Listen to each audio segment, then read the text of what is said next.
Hi ladies, welcome back to my channel. So I decided to try the Olaplex number 3 treatment on my 4C hair.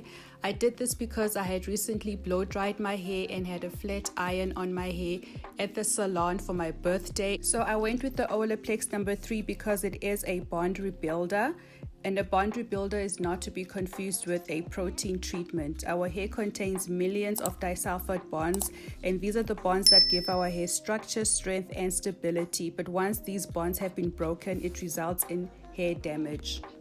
And hair damage can be caused by blow dryers, flat irons, and curling irons, also from chemical treatments like relaxers, your Texlaxers, and hair dyes if not used properly. I applied the product onto my hair according to the instructions on the bottle. It said to apply a generous amount of product onto damp hair, so I just used a spray bottle with some water and I just dampened my hair a bit with that.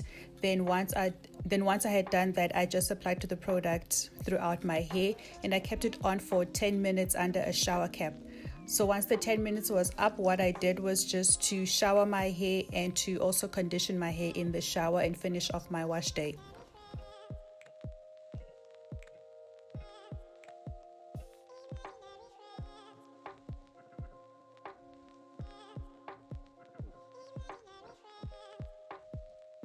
So this is what my hair is looking like after using the Olaplex number 3 treatment. Clearly I didn't incur any heat damage from my blow dry and flat iron at the salon, so I'm happy about that.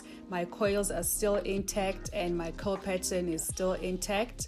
So time will tell. I think this is a product that you would include into your regimen. It's a product that you can use on a weekly basis if you are someone that applies heat directly onto their hair regularly, and you also use chemical treatments like hair dyes on your hair as well, just to maintain the integrity of your hair.